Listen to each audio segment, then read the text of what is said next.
Hi, I just wanted to come on here today and talk about the shared responsibility of twin flames on this journey. Oftentimes on this journey, the divine feminine takes all of the responsibility of union onto themselves.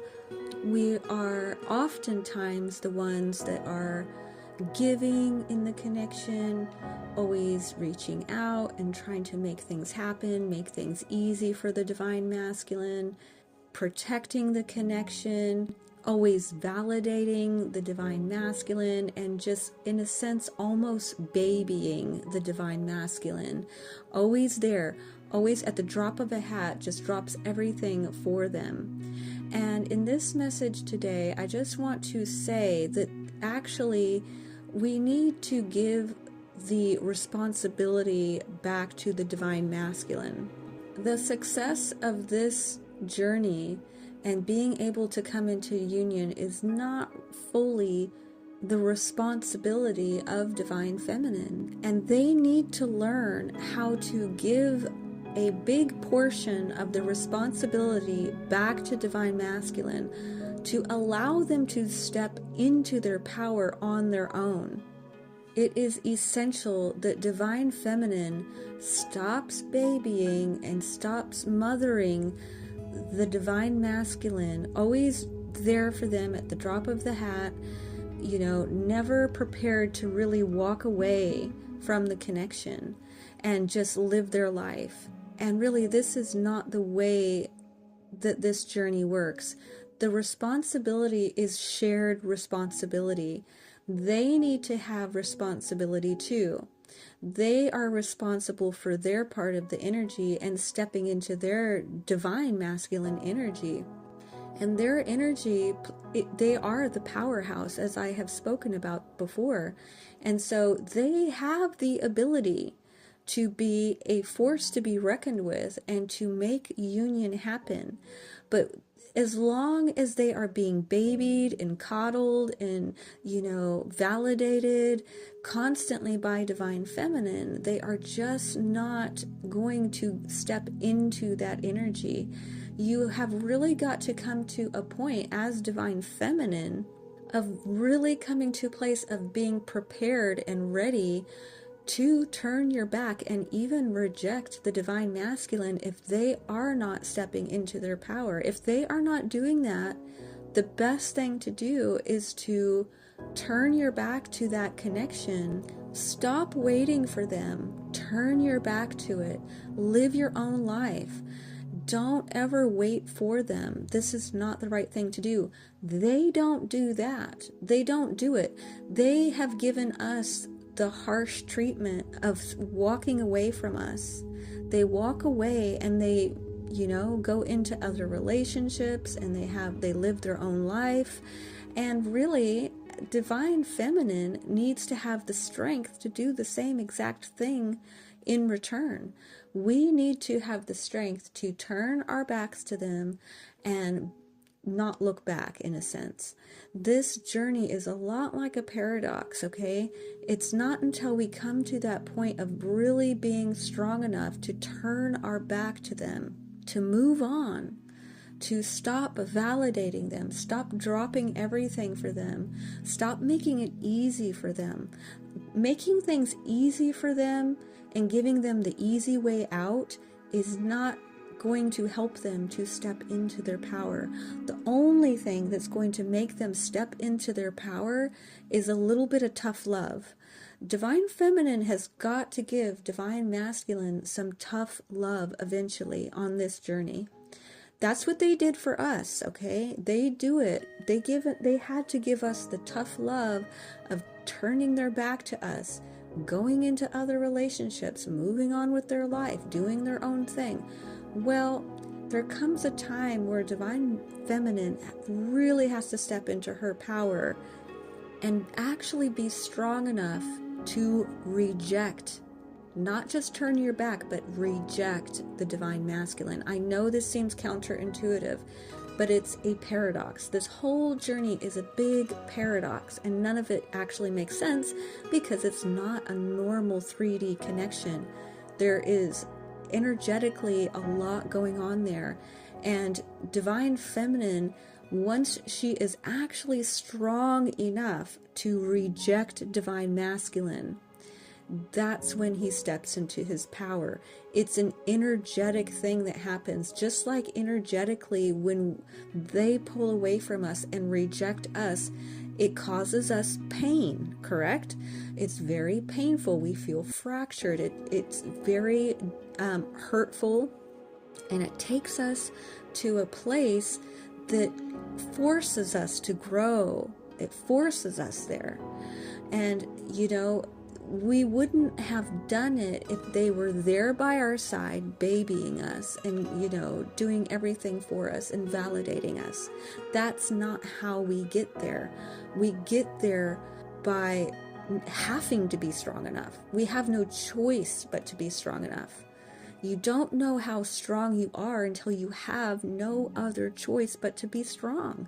And the same goes for divine masculine. Divine feminine has got to come to that place of slowly as she steps into her power, she slowly starts turning her back to divine masculine, which creates him or creates the divine masculine to begin to awaken. But they don't fully awaken and step into their power until they are completely rejected and in the cold from the divine feminine's energy.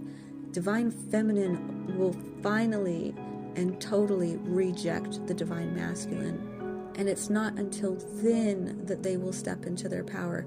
They have got to get to that place of being broken the way that we were broken by this connection. This connection is not a normal 3D connection. This connection breaks you open and it reveals your soul. They do this for us. We go first. They keep rejecting us. They keep pulling away. They keep doing this until we are forced to step into divine feminine energy, powerful, magnetic, moon goddess energy. Divine masculine will not step into their powerful sun, electric energy until divine feminine fully and completely rejects them. It's a paradox. It really is. It doesn't make sense. This is not a normal relationship connection. There is so much going on a soul level, and we must wrap our heads around this and understand that it's a paradox. It's a paradox that we have got to, even though twin flames on a soul level love each other and would never ever want to hurt each other, and they both want the connection, they will keep doing this until this happens.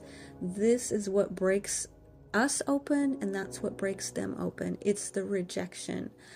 It's, again, not a normal relationship. So when the other half of your soul rejects you, it is soul pain that you feel. You feel soul, your soul feels pain like you've never felt before. And they must also feel that. They must also feel that pain. It's an agony like nothing else on a soul level. And it's not till they feel that so deeply that it creates a massive shift within them to step into their divine masculine, powerful sun energy, this God, this immensely powerful energy. And so this really is essential for divine feminine to stop doing that. Stop being there for them all the time. Stop, every time they reach out to you, don't just drop everything for them. You have to be prepared and finally come to that place of total rejection, totally rejecting them, not being in their divine masculine. That's what will happen. If they aren't in their divine masculine, they get completely rejected from it. They are not stepping into their power, and divine feminine rejects it completely. And it's not till then that they are actually forced to feel what it feels like to be fractured from their soul on such a deep level. Eventually, on this journey, this is what will play out. It's what is necessary to move forward. In order to even come to union, you both have to go through that process. And unfortunately, it's not what anybody wants. We don't want it to be this way, but this is the reality of what is involved in this connection. This is what it takes. This journey is truly not for the weak, like I have mentioned many times. It's a very profound connection that will break you, but also rebuild you. They break you down so you can be rebuilt into your highest self, your highest potential, to be really who you are at your core. And in order to do that, there is a level of pain. There's a intense, painful experience that it takes to actually get there. And the same goes for them. It's not till they experience that deep soul pain that they actually step into their highest potential and really step into their power. Anyway, that's all I have for you today. I thank you very much for listening, and I will talk to you later. Bye.